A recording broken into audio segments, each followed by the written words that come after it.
Welcome in, ladies and gentlemen, to Giangelo's in Boardman. DJ Yoakley with you alongside the South Range Raiders senior player profile of Gerry Hively.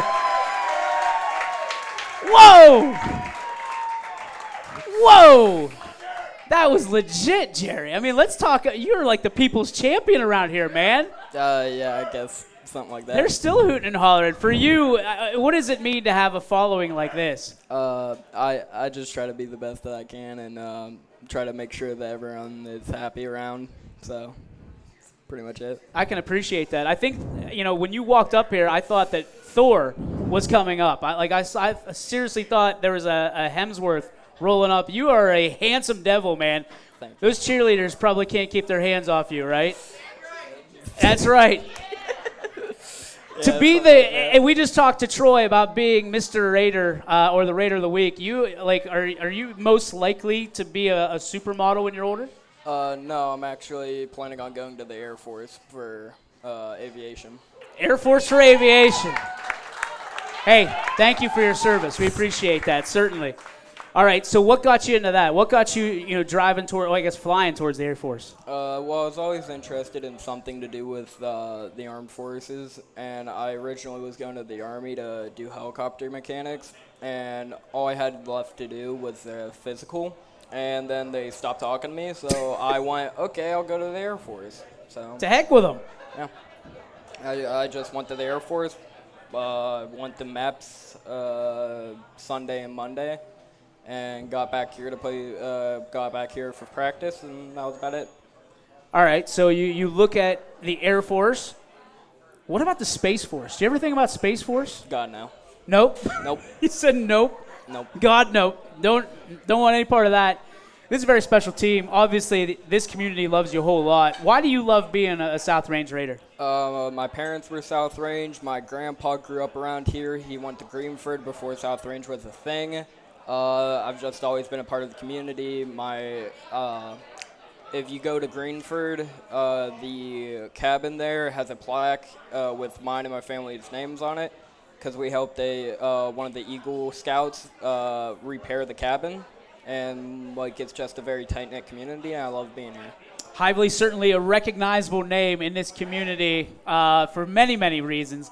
For you, when you look at what that name means, obviously you guys play for the name on the front of the jersey, but you also play for the name on the back that you guys, obviously have. So when you suit up on a Friday night, what's it like?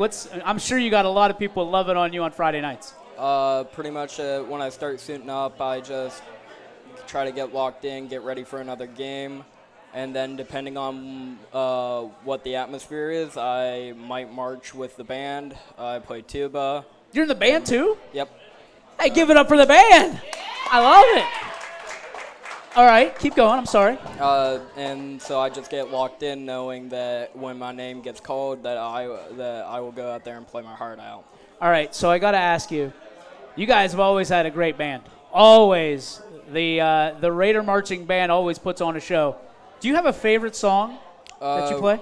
Right now, my favorite song is Country Roads. It's just a really easy song, and we did it for senior night. Yep. And it was just kind of fun to see all of the people get up and start singing the song along with us. And it was just kind of a surreal experience to see that happen. That's a multitasking band of excellence. And because you've got to get ready mentally to play football, and then you've got to shift it real fast at halftime.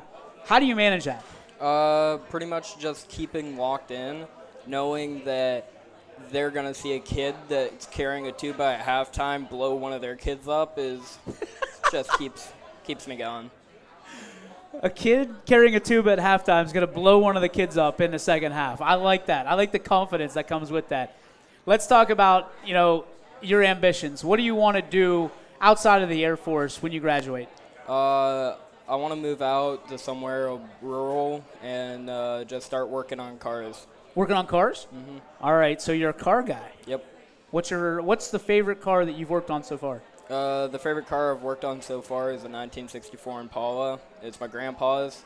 We got it fixed up, ready to go for homecoming the other day, and so It was the first time it's the first time that it's been on the road for the past 10 years. You got to drive it? Mm-hmm. How'd that make you feel?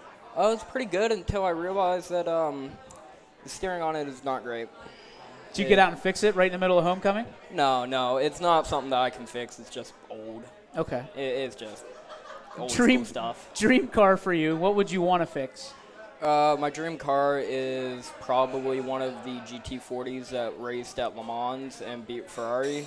There's only 2 of them left in the world, and both of them are owned by the Ford company. So, is there anything else you'd want to work on? Like, you're going to the military. You want to work on airplanes. You want to work on other stuff? Yeah.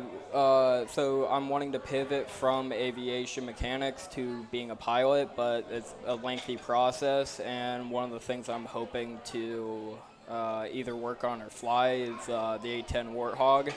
It's always just been kind of like a thing that I've seen in my childhood and like movies, video games and stuff, so I've always thought it was just that cool thing. So, do you watch movies much? Yeah, I watch a couple movies. You watch Top Gun? Yeah, I watch Top Gun. I can imagine you watch Top Gun. You want to be Maverick? Yeah. Being one of the sense of the community that I felt with like that movie, like with that's how they all act with each other. It really reminded me of the football team and kind of like the almost brotherhood that we have with each other. And I've always just been kind of interested in getting into another one after high school. When's the last time you had short hair? 4th grade. 4th grade. Okay, so last time you had short hair, 4th grade. You go into the military, they're going to ask you, how short do you want it, pal? Or they're just going to buzz you. Are you ready for that? Yeah, that's kind of always been the plan, is at the end of this high school year to cut it all off and donate it. Donate it? I'm trying to organize a hair drive for the end of the year, more like March-ish, to get a lot of people involved in it, not just have me doing it, and hopefully get a good turnout with it. Why is that so important to you? My grandfather, who I'm named after, he passed away from colon cancer before I ever got to meet him. My grandmother, she developed some cancer, and just so many people around me have either developed or passed away from some form of cancer, and it's just one of the ways that I can show it that like it's not. So you're looking to make a difference. You're looking to make a huge difference. That's awesome. Be able to cut your hair off for a good cause. That's awesome. That is very, very commendable, my friend. For you, we talk a lot about family. What does your family mean to you? It means the world. It really does. From working on a sawmill with my grandfather, and just working with animals with my uncle, just so much of my life has been connected with my family, and it's just been a major part of it. You're going to be a pilot, so where in the world would you fly to? Probably up to Alaska. Alaska? Mm-hmm. Why Alaska? Just the beautiful sights, great hunting, like, it's just a very nice place. You're an outdoorsy guy, huh? Yep. All right, so do you hunt? Yes, sir. All right, so if you're out there hunting in the wilderness of Alaska and you came across a bear and you got nothing to defend you, are you fighting or flighting? I'm fighting a bear. You're fighting the bear? I want to bare knuckle box the bear. You're going to bare knuckle box the bear? Yeah. I love you, buddy. I love you. We're proud of you. And I guess, hey, I hope you win that fight for a lot of reasons, but I hope you win that fight. Ladies and gentlemen, Gerry Hively!